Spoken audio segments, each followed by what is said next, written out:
how you can leverage these trends in your marketing strategy. How can you focus on personalized experience, small group settings, holistic community engagement, sustainability, and the use of technology? All right. How can you mesh and blend all of these, tailoring your campaigns to highlight?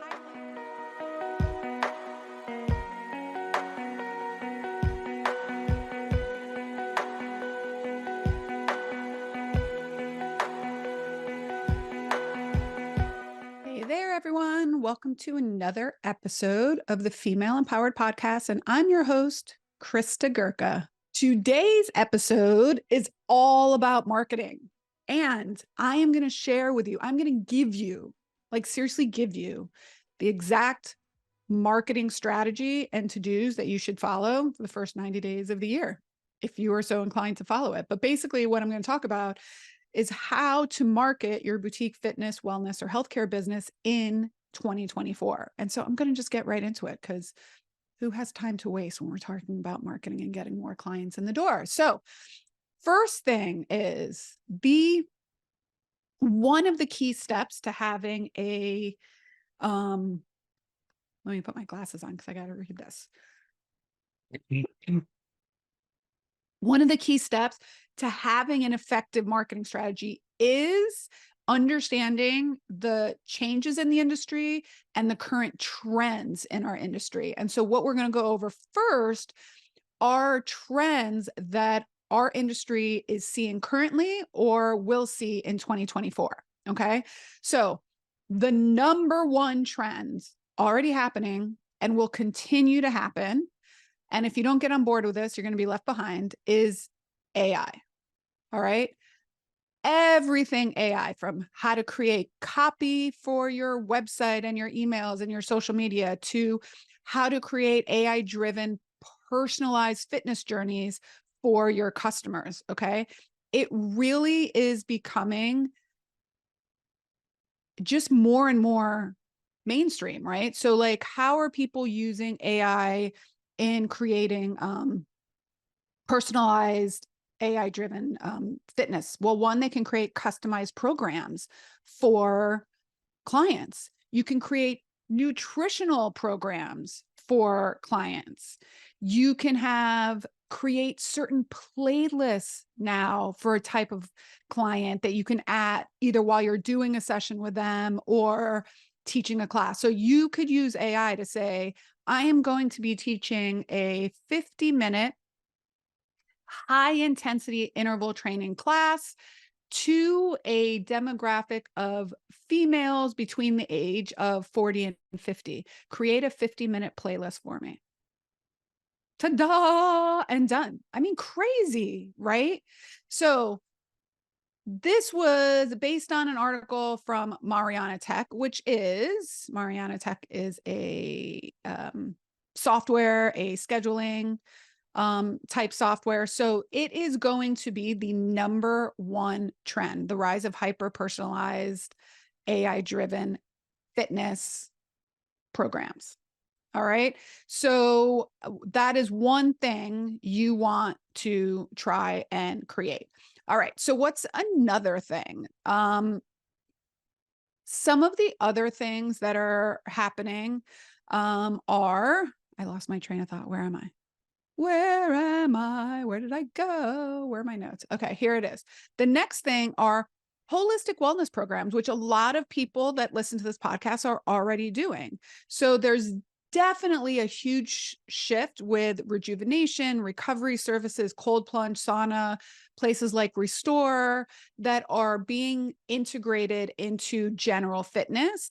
And as the baby boomer boomers start to get older, and my generation, Generation X, which is starting to get older, rejuvenation and longevity are things that we are focusing on. Okay. So these also align really well with AI, and you can create very tailored programs, including, so at Pilates in the Grove, we've started adding, we have a sauna blanket, we have red light therapy, we have compression boots, Theraguns, of course, with our therapy and such. But even if you're not a physical therapy place, you can have things. You can get an infrared sauna if you have the space for it. You can get a sauna blanket. You can get red light therapy. There's all sorts of things that you can now integrate into your services and offerings to reach a broader population. All right. Sustainability. This is a really, really big thing too. People are looking for ways that your business is helping preserve our home, our, what eco-friendly services and practices and, are you offering at your studio? Recycling, the type of mats, the type of wipes you use. People are really, really into sustainability. Like it really just is no longer a buzzword. And for businesses that have sustainability and as part of their core value, can really set themselves up as a differentiator in the market. Okay. And it's not just about environmental responsibility. It also really does resonate with a growing segment of our population and our consumers who are prioritizing sustainability. They're willing to pay a premium to work with responsible brands and brands that are eco-conscious. And so just consider that. Okay. Consider that when you're buying wipes or when you're doing, when you're choosing what type of fabric to use or which other vendors to work with. Okay. Another thing, strength training. A huge trend right now is strength training. Not that it's not been a trend in our industry for a while, but lots and lots of things are coming up with strength, especially because most of Generation X is moving into menopause. So it has really become a really big resource now for people to look into strength training. So how can you incorporate that into your marketing, right? So an article from Athletic News, and if you don't get Athletic News, athleticnews.com, you can subscribe to their newsletter. I think it's great. I get it.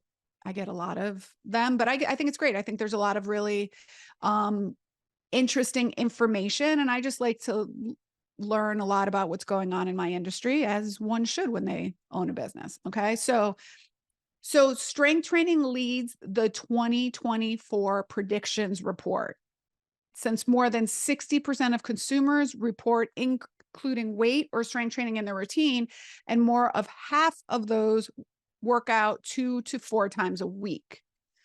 Okay. So strength training offers something for every person.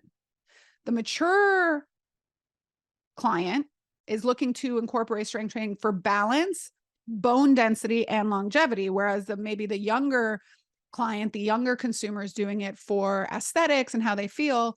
Really try to consider how you can use messaging around strength training in your marketing. Okay. The other thing is then the science-based wellness. So consumers are increasingly looking for products and services that are science-backed. All right. So what kind of pain science, what kind of, other type of literature can you use in your messaging, especially around longevity and recovery and rejuvenation services? So this one I love, and I can tell you that it is true. Reformer Pilates is on the rise. It is said that it will be the key offering in 2024.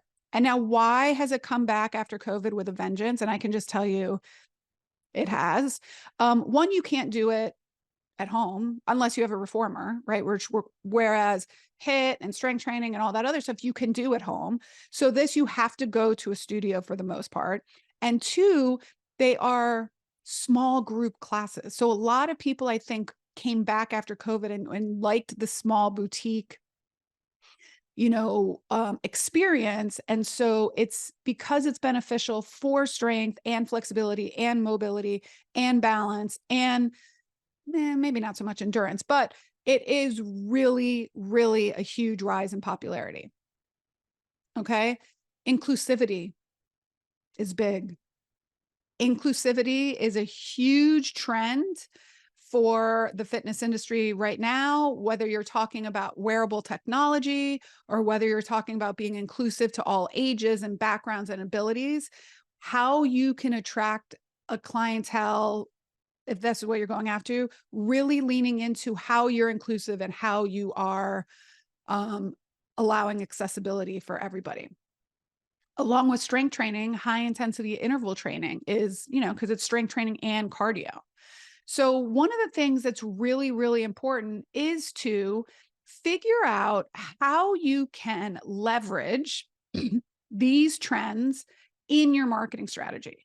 How can you focus on personalized experience, small group settings, holistic, community engagement, sustainability, and the use of technology? All right. How can you mesh and blend all of these, tailoring your campaigns to highlight these trends and attract a new broader base, or keep the people that are already working out with you continuing to work out with you, right? So what I basically did was I created an entire 90-day marketing plan for boutique studios without using social media. So if all of you are like, I don't want to get on social media, fine. I created one without social media, even though I think social media is really important, not so much to get clientele. It's really hard to kind of track that ROI, but to legitimize yourself and be a place where people can go find you online. So when people hear about your business, it used to be website was the number one place they would go to kind of research about you. Now it's social media. All right. So having a presence, if you're trying to gain new clientele, is important, but I'm giving you this entire strategy with no social media. So there's no excuse. Okay. So if you're listening to this, come back to it, save it, tag me, DM me on Instagram, but you're basically going to get an entire 90-day marketing plan for your boutique healthcare, wellness, or fitness business right now. Okay.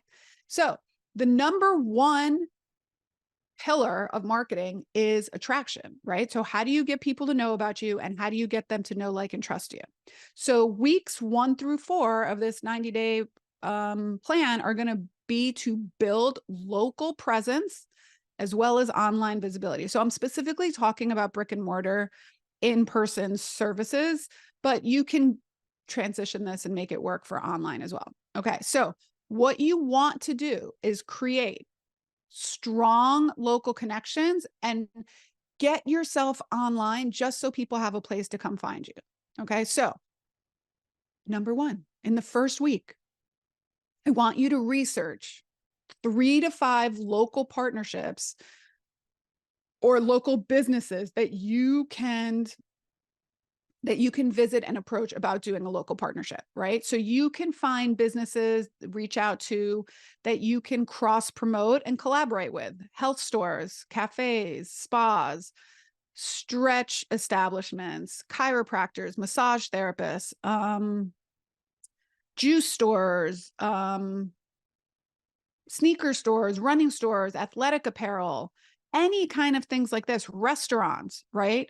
So research 3 to 5, and then pick 1 to 3 of them that you think would really get you in front of your ideal customer. So if your ideal customer is someone 60 or older, I wouldn't suggest necessarily going to a hipster coffee place. Okay. Because that's not where your client is going to be. So set up some mutually beneficial deals and then approach that business and discuss how you can collaborate together. Can you leave some flyers with them? Can you offer their members a discount on their first package? Can you provide some sort of in-service or workshop, or, I don't know, freebie Fridays for all of this restaurant's clients? I'm not sure.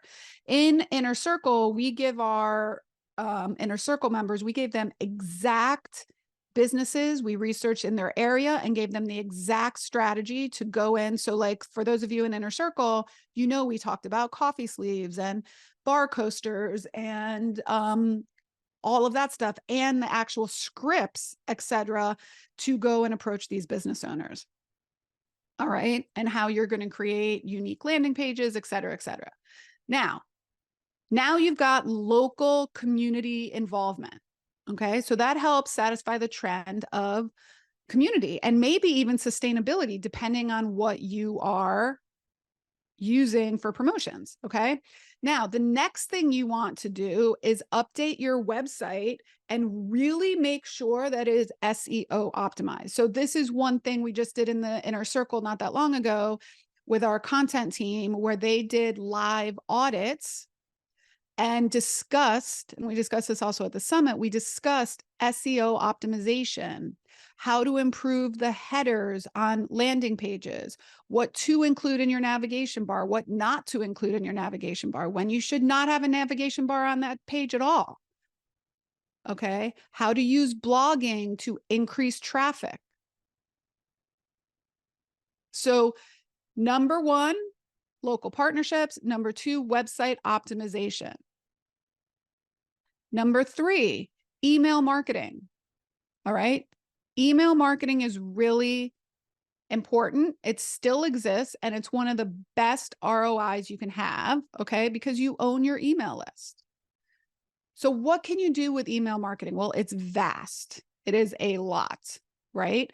One thing, you can have personal connection. You can start segmenting your list to send very specific, unique offerings to a certain segment of your email list. You can check email data from open rates and click-through rates. And this is what we work on in the inner circle too, so that we help the businesses understand what those metrics mean and how to follow up with sequences with people that maybe clicked on a link, but then forgot to take action. All right. So what you're going to, if you don't have an email list, that's okay. If you don't have one, you're going to start one. Email providers I recommend: ConvertKit, MailChimp, Flowdesk. Okay. Those are the ones that are great. Constant Contact. I think ActiveCampaign is really too, or Aweber. I think they're too confusing. So those are the ones, and just start. So if you haven't done any of this, just start. That is the difference a lot of times between businesses that are moving forward and businesses that are stuck. The owners just start. They just start. They take one step at a time. Okay. So now we're moving on to weeks 5 through 8. You're going to continue with community engagement, and now you're going to start to add value. So in weeks 1 through 4, you've really started to the attraction strategy. How are you going to get more people to know, like you, and trust you? How do you are going to get to more people to know about your business? And then you're going to continue to reach out to them through email. Okay. So now, once you have these local partnerships and emails, you can start maybe having local events. Maybe you plan and promote a free introductory class. Maybe you have an open house. Maybe if there is a women's group or a chamber of commerce or some sort of other group, maybe a BNI group, right? Maybe you can host one of the meetings at your facility so you get people to go there. Maybe you do. I know some of the women in our groups do things like, some of the pelvic health therapists do women's pelvic health collectives, where they have, doulas and lactation specialists, and they all get together. Ortho people can work with chiropractors, massage therapists, running stores, et cetera, et cetera. So how can you plan and promote certain events with the local population to get your name out there and also get people to know, like, and trust you, and start to grow your email list that way? Okay. Follow up to this, host some workshops.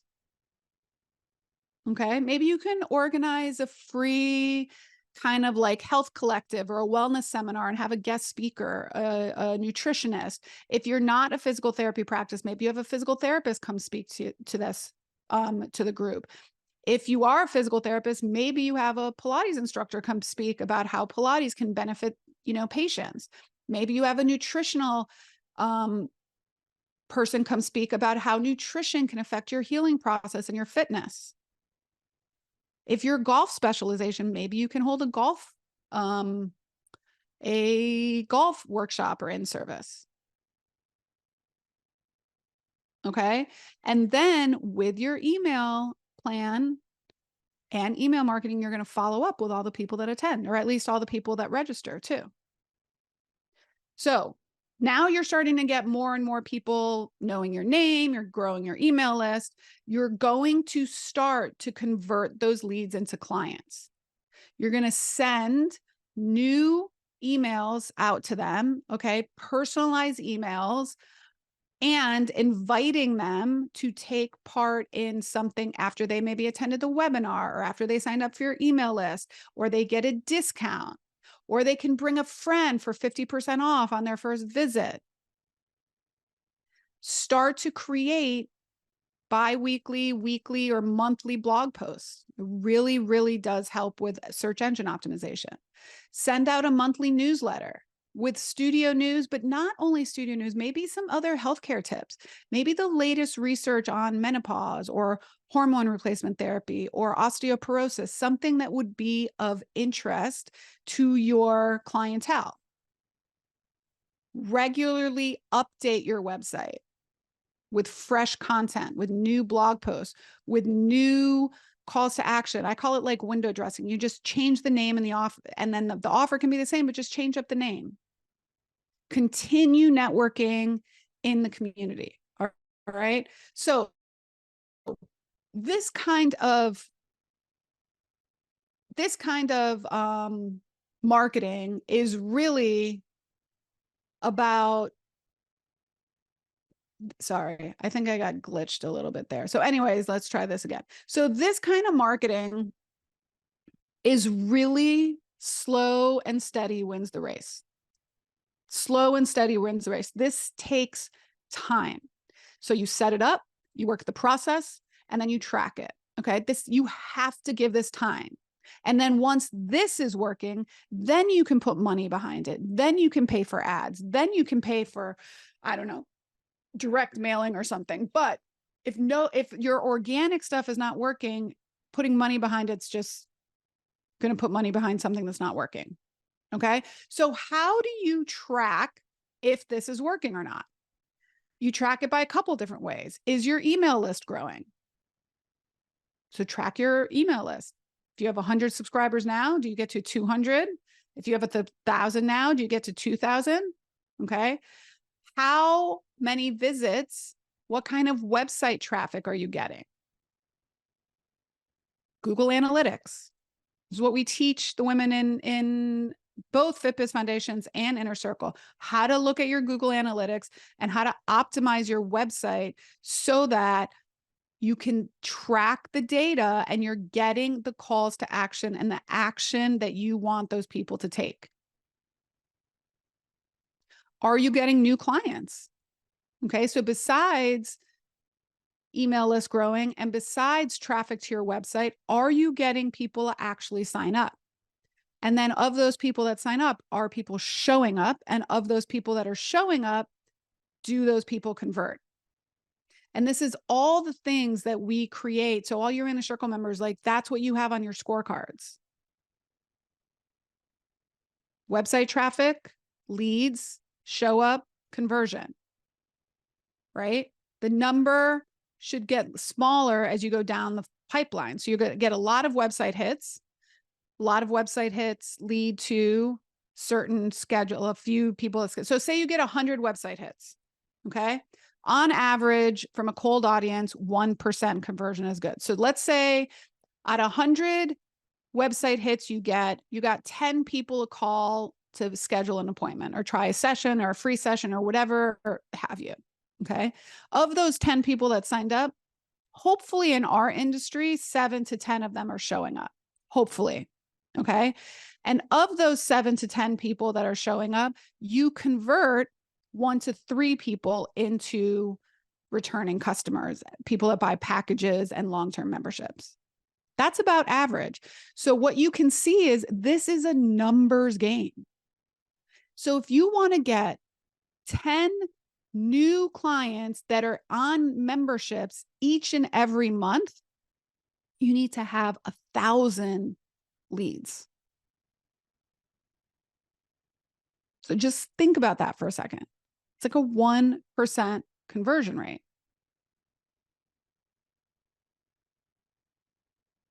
Okay. So that's what you need to work on. It becomes a numbers game. And if things are working and you're getting 100 people hit your website, and then 10 people are scheduling sessions, and then 5 to 7 of those people are showing up, and then 1 to 2 people are converting, those numbers are working. They are industry standard. So that means it's working. So now you just have to increase the number of leads. And how do you do that? Right? Google, blogs, get more people to your website, and a little bit from social media. Okay. So I just basically gave you a 90-day strategy, a 90-day strategy. Now, you as a business owner should come up with weekly action steps and exactly what you're going to do, what offers you're going to offer, what businesses you're going to collaborate with, how you track those collaborations, and how you make them successful. And these are all the things that we review with our members in the inner circle. We actually do this strategy, but then we take it and break it down into week by week action steps and goals and trackers so that people can keep themselves on track and know specifically how they are, if they're working and if they're not working, and where the kink in the chain is. So that's what we do in the inner circle with our businesses.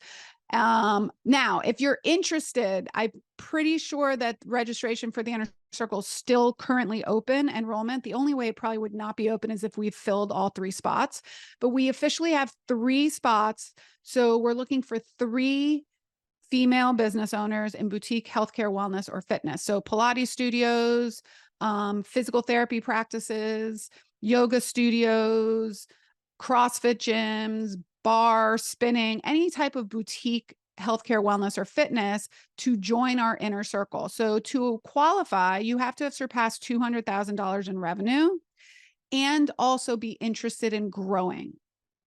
So $200,000 in revenue, and you want to grow, whether you want to grow in revenue, locations, profit, you're still in growth mode. And so if you're interested in being one of the 3, I invite you to go visit our application page and complete an application. You can do that at kristagurka.com/mentorship, www.kristagurka.com/mentorship. And once we have 3 women that joined, or we're going to cut off registration at the end of January, we will be closed until we reopen enrollment in the summer of 2024. All right. So if you have any questions, feel free to DM me over on Instagram at Krista Gurka, or shoot me an email. I'm Krista. I spell it CHRISTA at pilatesinthegrove.com. And until next time, my friends. Bye for now, everyone.